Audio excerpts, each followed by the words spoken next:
As we await the president, I'll just say that we will have questions in English, translation for Il him y aura in des French, questions en anglais qui seront traduites pour vous, Monsieur le Président.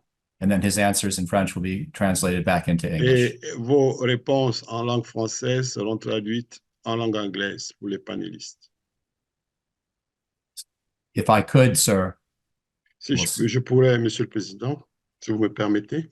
I would like to begin with the first question, realizing we don't have much time. Je vais poser la première question. On fait un réglage de la vidéo, de la caméra plutôt, et je suis là. Je suis pas parti. Allow me a few minutes, just the time to set up my camera, to adjust my camera, then I'm all yours. I'm not leaving, please. Excellent. Allow me just a few minutes. Excellent. Again, I'll just filibuster here for a moment as the moderator, as we await the president to be ready. But I want to thank everyone for patience and thank the president of the DRC for joining us, His Excellency Félix Tshisekedi.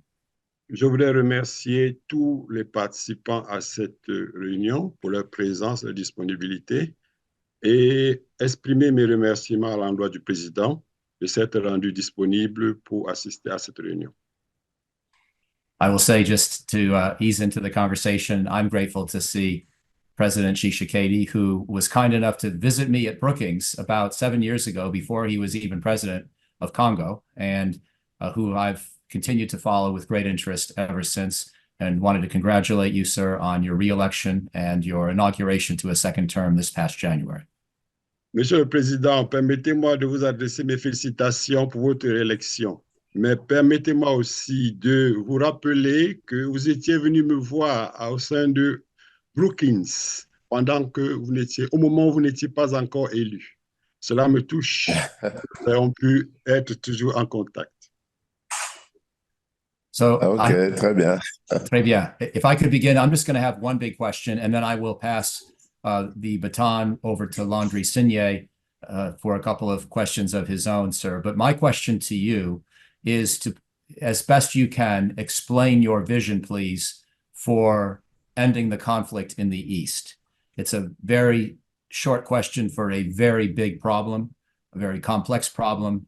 We know there are multiple dimensions: Rwanda's role, M23's role, the UN's departure, your effort to strengthen your own country's armed forces so they can provide better security in the East. There are many dimensions to this problem, but I'd love to hear from you how you see the path forward, please. Monsieur le Président, je voudrais vous poser une question avant de passer la parole à mes collègues. Que vous puissiez nous donner votre opinion sur comment vous entendez régler la crise qu'il y a à l'est du Congo.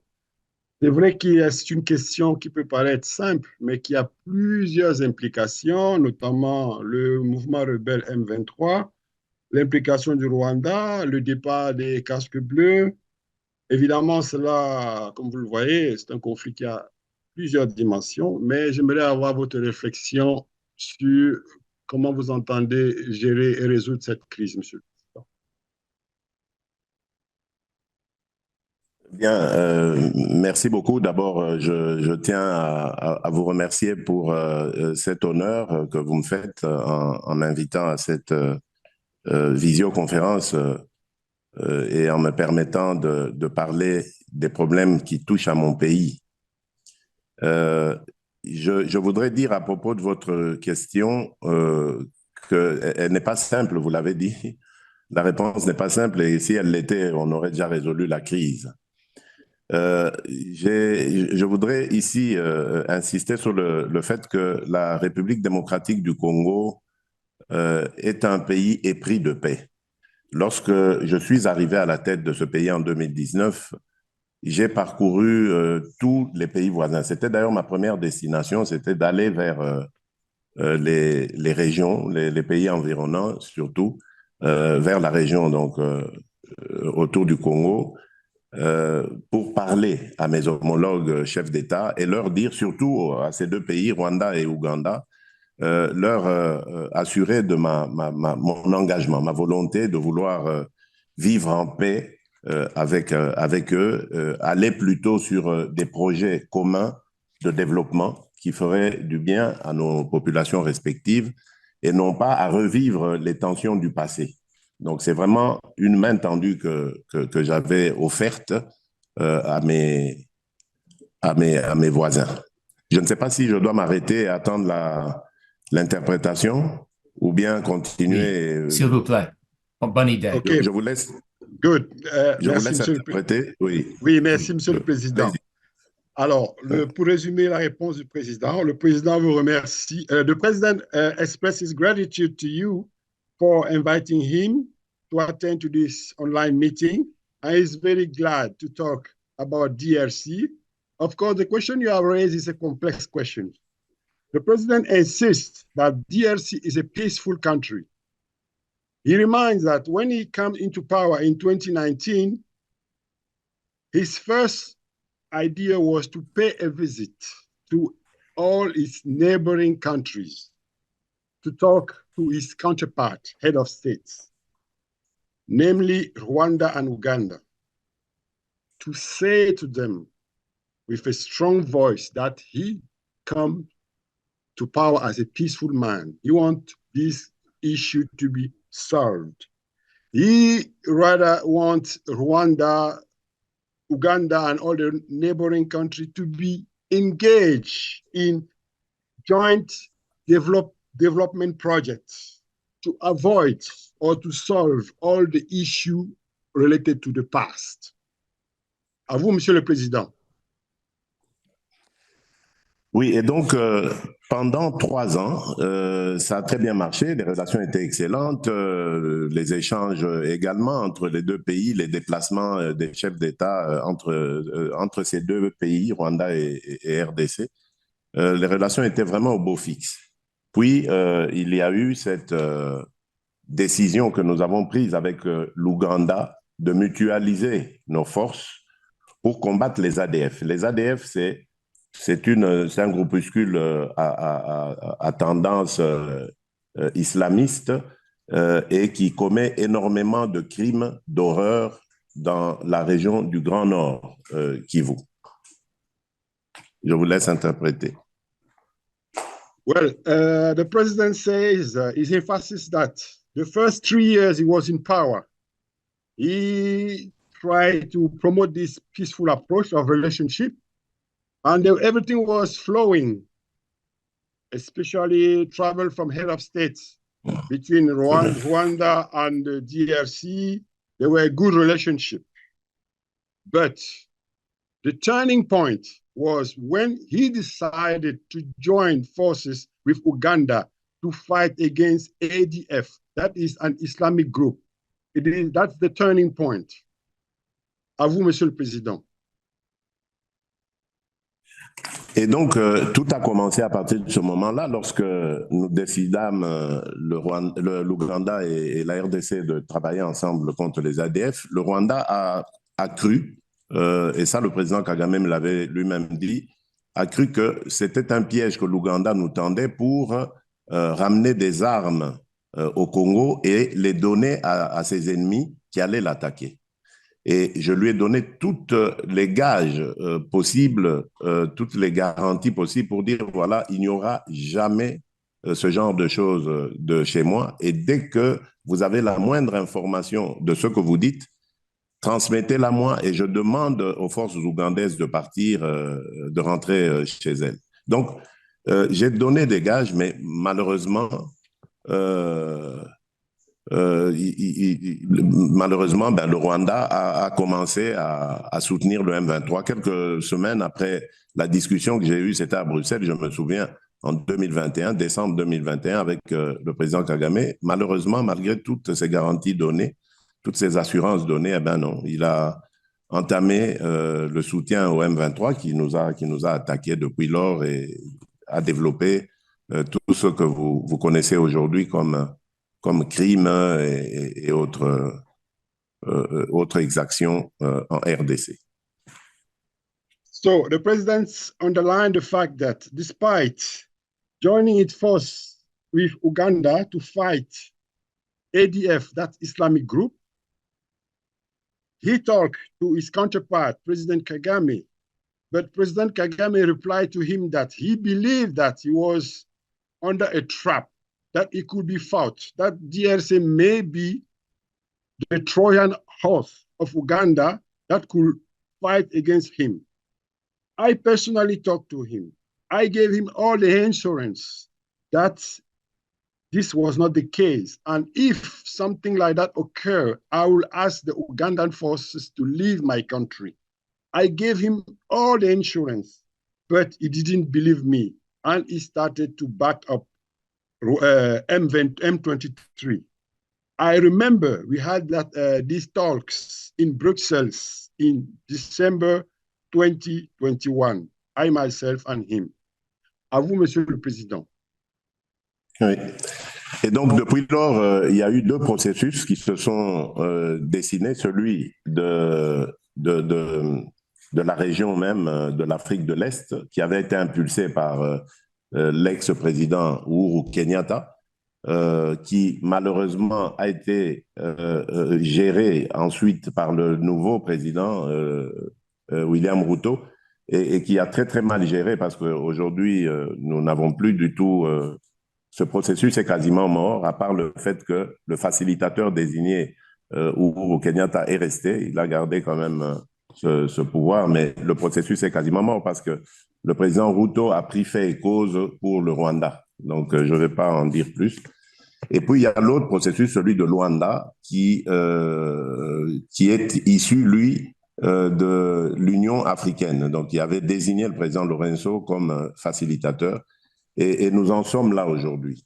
Malgré le fait que ce processus a à plusieurs reprises défini un chronogramme de retrait, de cessez-le-feu, retrait et ensuite résolution de la crise, le Rwanda n'a jamais rien respecté. À chaque fois, il signait cet engagement, mais il faisait le contraire. Et nous en sommes là pour le moment. Nous espérons évidemment qu'avec l'implication récente des États-Unis, qui vraiment ont été le pays qui s'est le plus impliqué dans cette crise, ben nous espérons arriver à des solutions.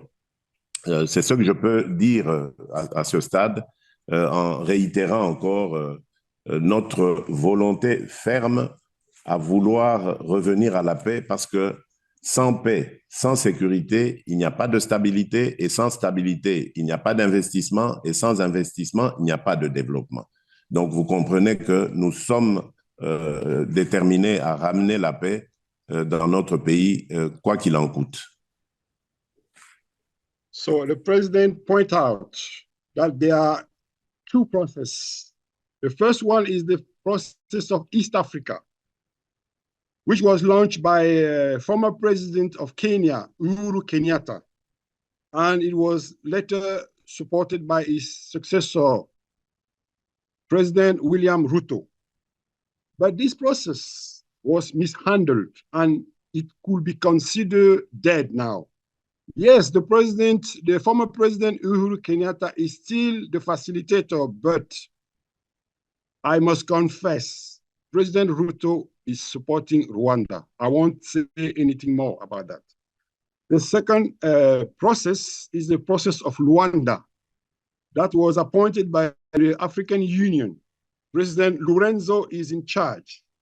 We had many meetings. Many times we have a schedule of ceasefire, departure of soldiers. Rwanda always sign, but they never keep their words. They never come to actions. So my hope is that the United States, they have recently shown a strong support to this process.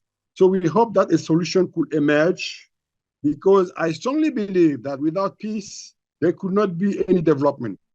Without peace, there could not be any stability. And without peace, there is no potential investor that will come in. À vous, Monsieur le Président. Merci bien. Et maintenant, je vais donner... Oui, j'ai terminé. Donc, c'est à vous plutôt pour les questions. So the President has done the full answer. Now you can proceed with the following answers. The following question, please. Al Landry, s'il vous plaît. Bon après-midi, Excellence, Monsieur le Président. Je suis Landry Signé, Senior Philo ici à Brookings et nous vous remercions de nous honorer de votre présence. Merci beaucoup. Et I will continue in English for our audience and my colleague will translate.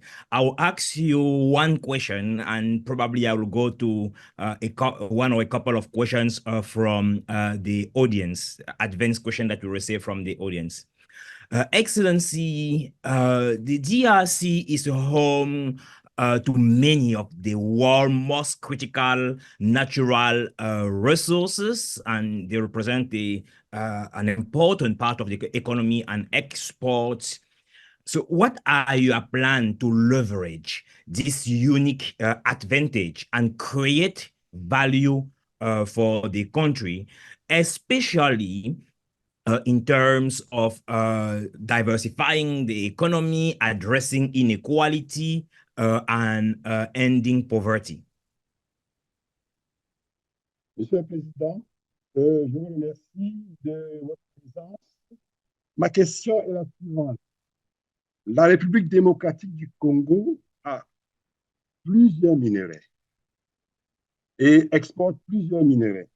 Alors, j'aimerais savoir de quelle manière vous voulez, quel est votre plan? Je ne vous entends pas très bien. Je n'entends pas très bien. Monsieur le Président, oui.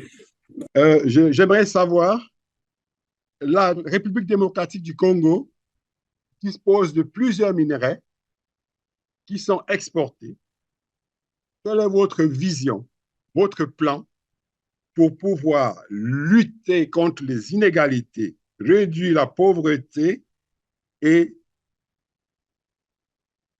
créer de la valeur ajoutée? À vous, Monsieur le Président. Très bien. Merci beaucoup. Je pars d'abord d'un constat. Je suis parti d'un constat lorsque je suis devenu président de la République. C'était celui de me dire que les minerais qui, malheureusement, devaient représenter une richesse pour notre pays sont la source de nos malheurs. Alors, comment fallait-il sortir de ces malheurs et transformer cela en une opportunité qui allait donner le bonheur à notre pays? J'ai donc, la première des choses que j'ai faites, c'était de revisiter les contrats qui avaient été signés par mes prédécesseurs. Et là, j'ai pu remarquer qu'il y avait une inégalité criante, une injustice, et qu'il fallait absolument revoir cela ou carrément mettre fin à ces partenariats si nos partenaires se montraient récalcitrants. Mais Dieu merci, ça s'est bien passé, on a pu revisiter ces contrats, les requalifier au bonheur de notre pays. Ça, c'était la première étape. Je vous laisse traduire. Well, when I came to power in 2019, of course, I thought that all the mining should be the wealth of our country and to benefit to all its citizens. But it turned out to be like a curse. So I decided to move this approach to turn this mining into opportunities. So the first step I took was to reassess all the existing contracts. So I went to reassess the existing contract and I found that there were a lot of imbalance, a lot of inequality. So I decided either to reassess the contract to the benefit of DRC or to cancel the contract if the counterpart was not cooperative.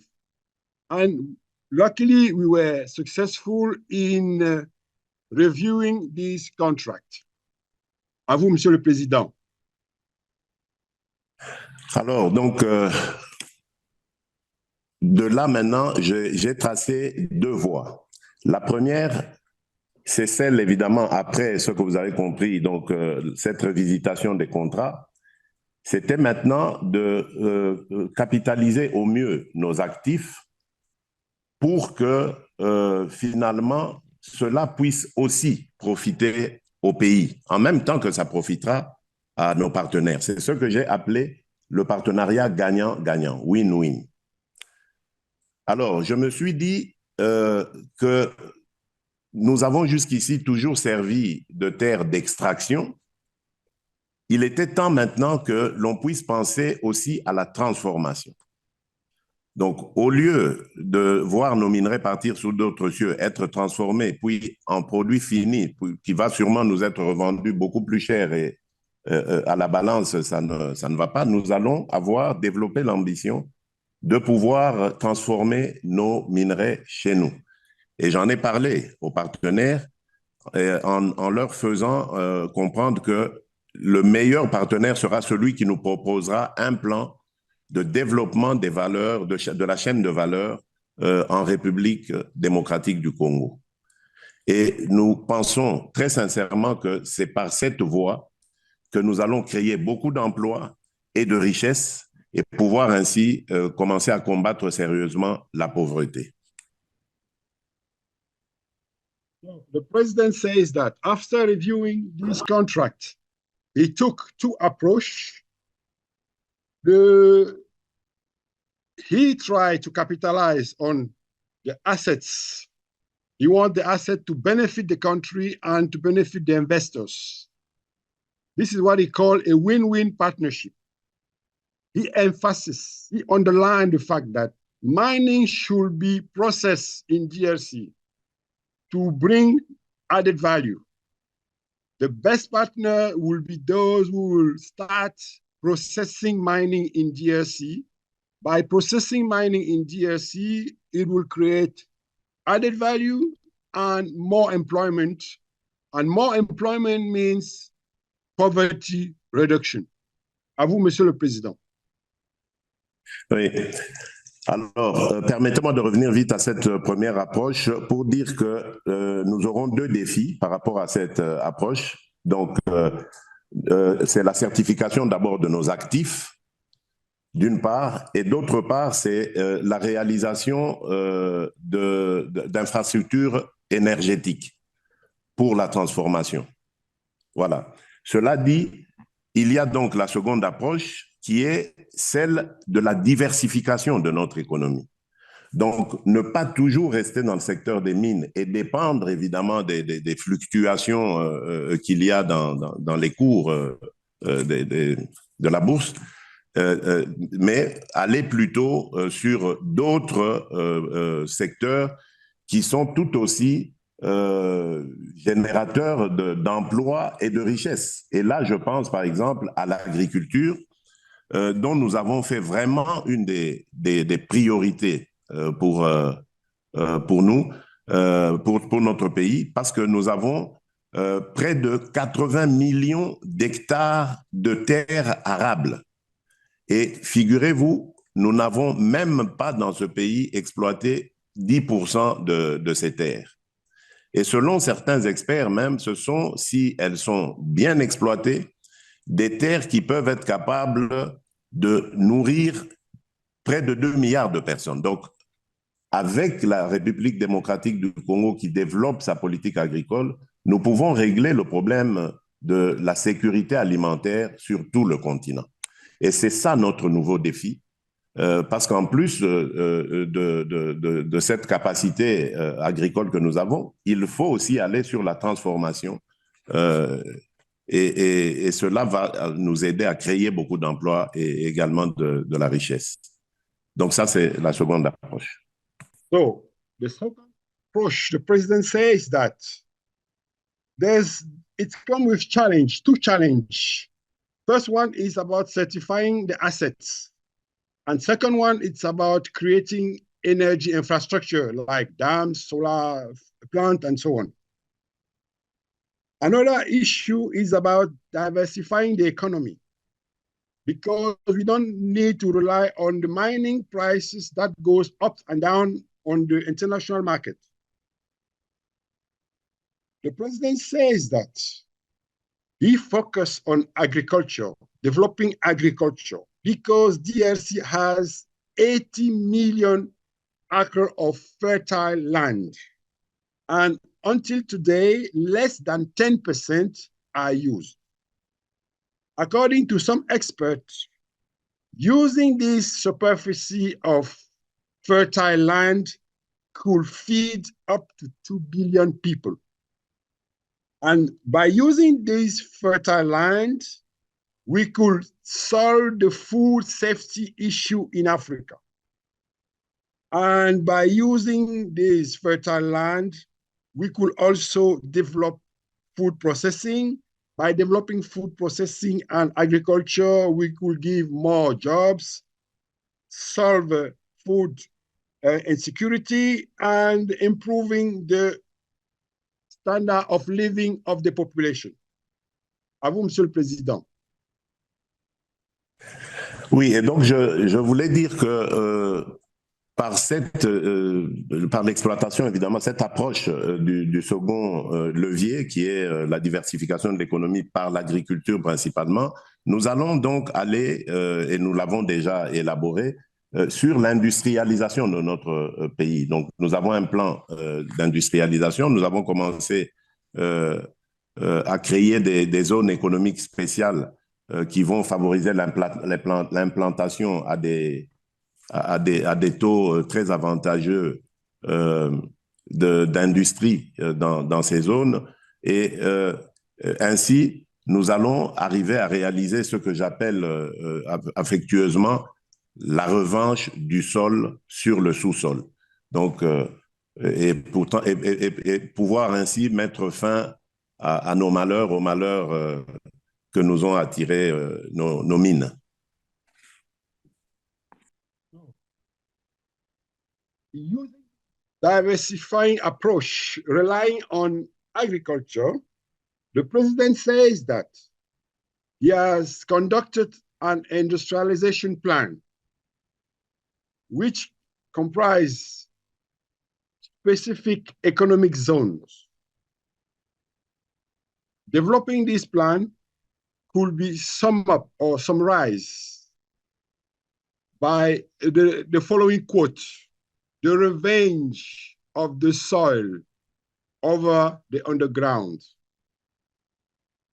Then by achieving that revenge, we will change the story, we will change the narrative of the history of my country.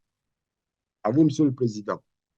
Excellence, Monsieur le Président. Ah, parfait. Si vous me le permettez, je vais passer à une question du public. Il y a certains membres du public qui posent la question de savoir quelles sont vos stratégies spécifiques pour lutter contre la pauvreté. Et peut-être à cela, je peux rajouter les stratégies pour accélérer les objectifs de développement durable.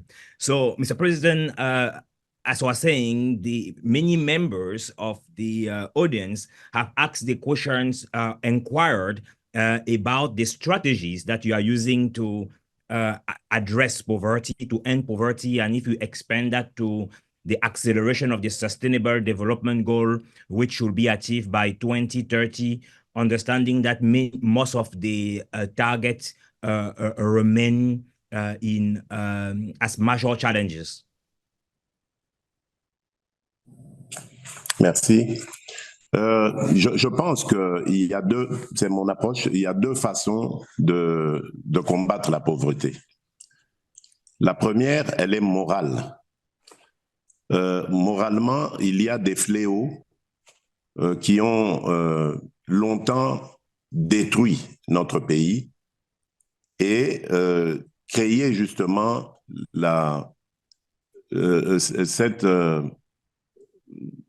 cette pauvreté qui l'ont accentuée. C'est des fléaux tels que la corruption.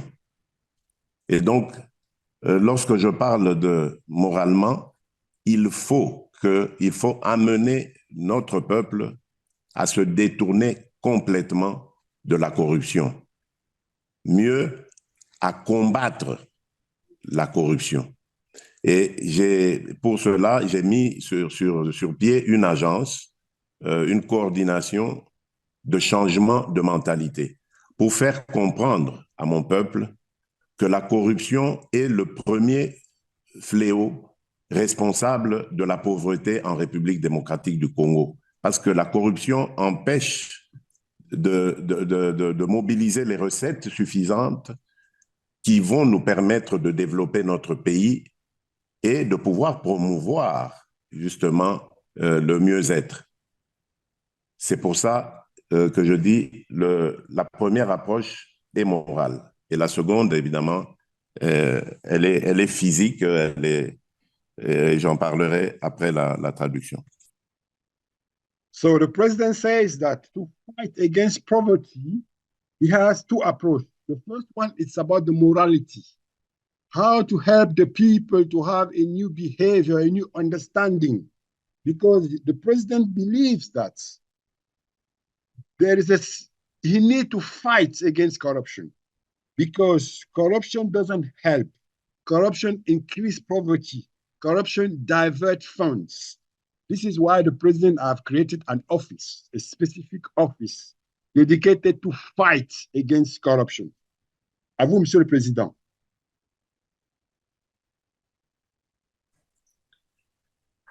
Alors, en plus de la corruption, il y a évidemment tous les autres maux que nous combattons, tels que le tribalisme, l'impunité et bien d'autres choses. Alors, pour cela, évidemment, nous avons besoin d'avoir un système judiciaire qui soit vraiment fonctionnel. Et ça aussi, c'était un des défis que nous avons voulu relever. Malheureusement, je dois dire que jusqu'à présent, je n'ai pas encore obtenu satisfaction, mais le combat continue. Nous avons un nouveau ministre de la Justice qui est très ambitieux, qui porte vraiment les engagements que j'ai pris à vouloir redresser ce secteur, parce que sans justice, nous ne pourrons pas combattre les fléaux responsables de nos difficultés. Donc, c'est pourquoi j'ai mis un accent particulier à vouloir redorer l'image de notre justice et à renforcer ses capacités pour pouvoir lui permettre à jouer son rôle de troisième pouvoir et aider le pays à se relever. Et alors, après, je parlerai maintenant de l'autre approche qui est celle-là physique. So the president underlined the fact that in addition to corruption, he needs also to fight against tribalism, impunity. To achieve that, the president pointed out that he needs to put in place an efficient legal system. He's been fighting to turn that into reality. It's an ongoing challenge he's facing. He just appointed a new Ministry of Justice. And he is happy that this Minister of Justice understands his vision of justice, of the legal system he wants to put in place. The president believes that without justice, it's impossible, without a reliable legal system, it's impossible to overcome all the issues, namely corruption, tribalism, and impunity. The president believes in a new legal and fair legal system. À vous, Monsieur le Président. Voilà. Alors, l'autre approche était celle, évidemment, de la création d'emplois. Et surtout, là, nous avons mis l'accent sur la jeunesse et les femmes, qui sont, comme vous le savez, une catégorie de la population, ou si pas la catégorie la plus active. Et donc, il fallait l'encourager. Pour ça, nous avons mis en place des leviers. L'ANADEC, c'est une agence qui consiste à accompagner tout projet entrepreneurial jusqu'à sa réalisation. Nous avons créé un fonds de garantie pour permettre aux jeunes entrepreneurs de pouvoir avoir accès au crédit. Nous avons mis sur pied un groupe d'organisations qui sont justement là pour accompagner le jeune entrepreneur jusqu'à la réalisation de son projet. D'autre part, nous avons développé ce que nous avons appelé le programme de développement local. Nous avons au Congo 145 territoires qui sont de nature rurale. Ces territoires, au fil du temps, se sont vidés de leur substance parce que la pauvreté s'installant au fur et à mesure, toute la jeunesse migrait vers les centres urbains, arrivait là-bas sans objectif, sans activité, versés pour certains dans le banditisme, pour d'autres chercher à aller sous d'autres cieux, vers l'Europe, l'Amérique et tout ça, prenant des risques parfois pour traverser la mer. Et donc, nous avons impulsé ce programme de 145 territoires pour développer justement ces territoires, les transformer en milieux attrayants pour cette jeunesse, en construisant des écoles, des centres de santé, des routes, surtout des routes de dessertes agricoles. Et petit à petit, nous allons les doter d'énergie, eau et électricité, habitat aussi, pour permettre aux jeunes qui émergent de ces coins de la République de rester là-bas et d'avoir des opportunités de pouvoir prospérer en restant dans le coin. Et donc, c'est comme ça qu'au fur et à mesure, nous allons réussir à inverser l'exode, donc ramener tous ceux qui ont été vers les centres urbains et qui n'y ont rien à faire, les retourner vers leur milieu, leur territoire d'origine, permettre de pouvoir, là où ils sont, développer le pays. Et nous aurons comme ça un développement intégré à travers justement ce programme des 145 territoires. So the president said that he has put in place a local development program because DRC has 145 territories. And in those territories, there were youngsters living, going to major cities. And in those major cities, they were jobless. Some of them becoming thieves and all other trying illegal immigration. So the president decided to put in place that program to develop this country for the youth by building schools, hospitals, roads, in order to offer better opportunity for the youngsters to stay in those territories and to grow up in developing some business, helping the youngster to stay there and to become prosperous, thus shifting the patterns to help those who went even to those cities, major cities, and who are wandering there and are jobless to go back, because this local development program is booming and is offering many opportunities.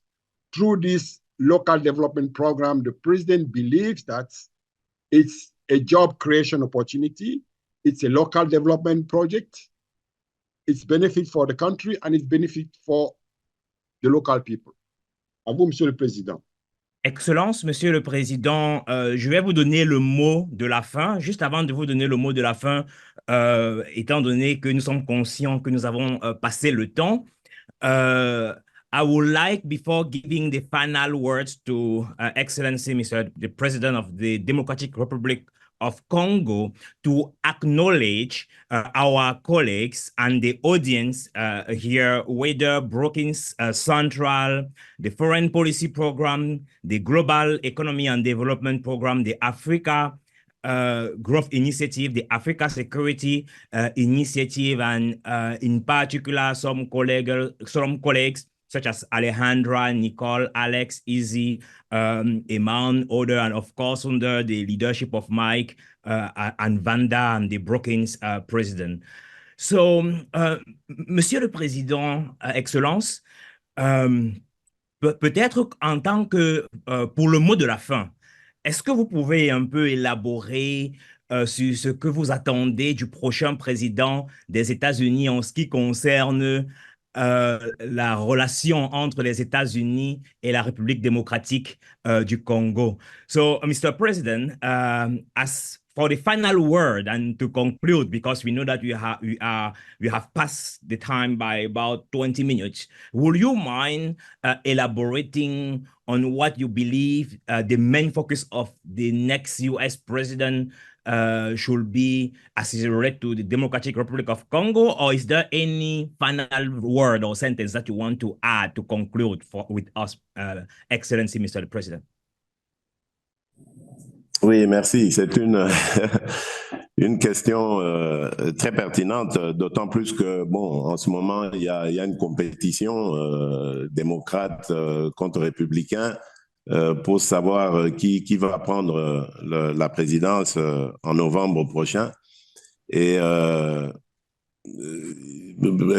aussi, il y a une politique qui est aujourd'hui développée, donc je n'ai pas envie de donner l'impression de la critiquer, mais bon, je pense quand même que l'approche que je vais définir ici peut servir à ceux qui sont là pour le moment, s'ils sont réélus, de pouvoir améliorer ce qu'ils ont déjà fait, et ceux qui doivent arriver, s'ils doivent arriver, à pouvoir aussi étudier cela. La première des choses que je dirais d'emblée comme ça, c'est de demander au leadership américain d'avoir plus de regard sur l'Afrique en général et la République démocratique du Congo en particulier, charité bien ordonnée commençant donc par soi-même, je dirais que notre pays, la République démocratique du Congo, offre énormément de garanties d'un avenir glorieux, radieux. D'abord par sa jeunesse, nous avons sa ressource humaine, j'allais dire, donc sa jeunesse. Nous avons près de 60% de la population dont l'âge aussi entre 0 et 25 ans.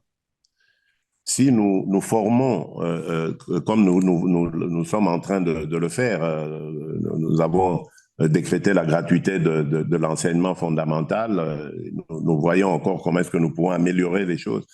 Le défi étant de former nos jeunes, notre jeunesse, la préparer vers les enjeux à venir. Donc, si nous la formons bien, elle va constituer vraiment une population qui pourrait servir au développement de l'Afrique.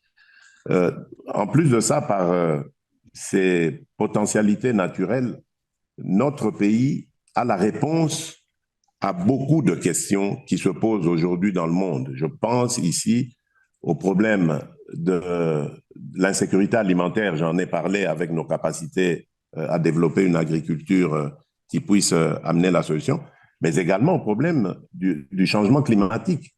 Aujourd'hui, grâce à nos minerais stratégiques, critiques, nous sommes capables de donner une réponse à la question de la transition énergétique. Donc, nous avons des réponses. Grâce à notre bassin forestier, le bassin du Congo, qui est devenu aujourd'hui le premier poumon mondial devant l'Amazonie, nous avons des réponses quant à la pollution qu'entraîne plutôt le carbone, l'émission de carbone. Donc, la République démocratique du Congo, aujourd'hui, est au carrefour même des grands problèmes qui se posent dans le monde. Mais malheureusement, c'est un pays qui, à cause des opportunités qu'il offre, et sûrement aussi à cause de la gestion dont il a fait l'objet depuis avant son indépendance jusqu'à après son indépendance, a entraîné une sorte j'allais dire, d'insécurité permanente. Et donc, ce que je demanderais aux États-Unis, c'est de s'intéresser davantage à cela, d'aider la République démocratique du Congo à retrouver une stabilité permanente qui va lui permettre de montrer de quoi il est capable, de contribuer aussi avec son potentiel, ses potentialités aux problèmes du monde. Et nous pouvons y contribuer de manière considérable.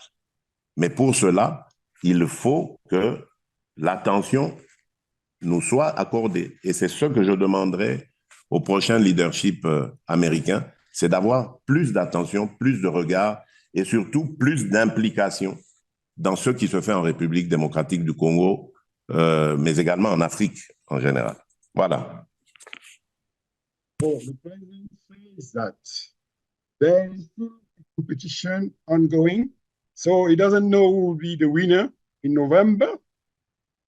So he may just say something about the actual policy that is put in place by United States, maybe a few comments.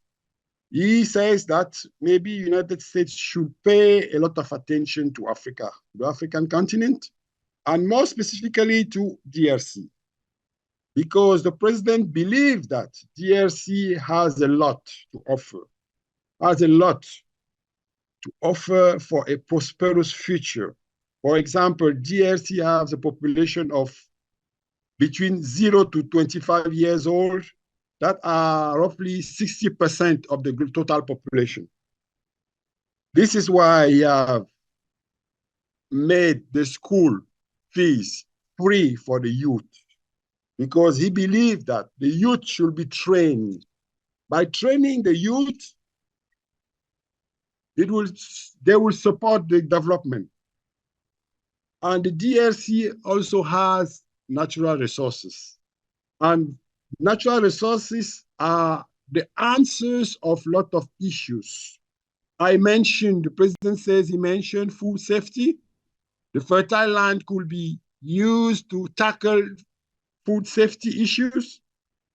And also the president mentioned that the minerals are used to solve the climate change. For example, minerals are used for electric vehicle, for example, to build the batteries, electric batteries.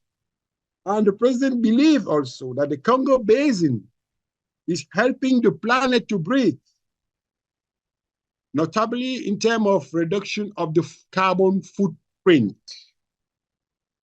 So the president says that Congo is at the core of big world issue.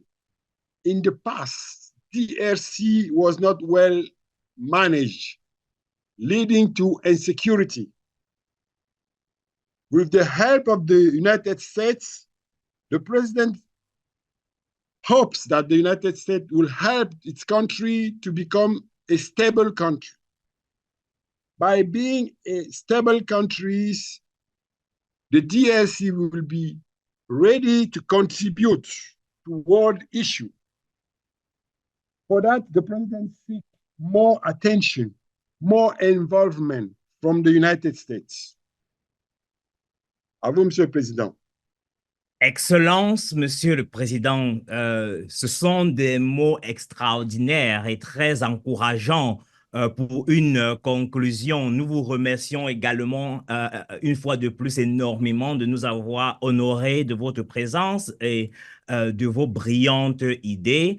À Brookings, on publie aussi un rapport annuel sur l'Afrique. Nous vous inviterons à contribuer, comme ça vous pourrez partager davantage vos idées avec le public américain et international. Et enfin, nous avons aussi un projet sur la démocratie, incluant la République démocratique du Congo. Et nous sommes très heureux avec le directeur Mike qui régulièrement organise des événements spéciaux pour partager les nouveaux développements qui évoluent en République démocratique du Congo. So I will just say to everyone, to the audience, we are incredibly grateful to have the president. We are incredibly grateful that you have stayed with us this entire time. And this is the end of this seminar. And I don't know if Mike wants to say a word. Thank you so much, everyone. Thank you so much, Excellency, again. Bye-bye. far.